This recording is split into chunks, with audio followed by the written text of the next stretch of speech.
all gave some, and some gave all. Honoring the men and women who gave everything, including their lives, for our country's freedom. Today, we're recognizing some of the ways families here in West Michigan pay tribute to our fallen service members. And we're joined by Emily Scarlett, who has the story of one woman in Caledonia and the veteran she honors each and every Memorial Day. Emily, good morning. Jay, good morning. That's right. Polly Boughton says a close family friend gave the ultimate sacrifice while fighting in the Vietnam War. But for Polly's family, this war hero deserves to be honored for so many other reasons. He was family to us. In a lot of ways, he really saved my life. An encounter at the rodeo. That's how Polly Boughton says a friendship blossomed between her parents and Edward Eddie Worrell. And when Polly was born prematurely in 1967, One of the few things they could do was to give blood to help maintain weight and heat, body heat.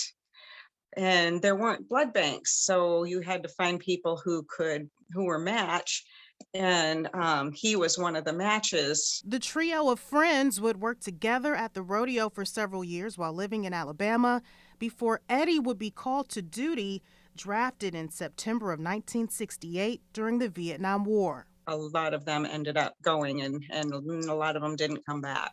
Eddie would join that list, dying just months after being drafted. Memorial Day is to remember those who fell. Those who never came back all gave some, and some gave all. For Polly, it means an ongoing responsibility. Their stories are gone if they're, nobody's here to repeat them. So those of us that remember have to repeat those stories to remind people what our freedom means, why we have it, and how we attained it. Determined to continue telling Eddie's story and cherishing some of his most prized possessions. I have the hat.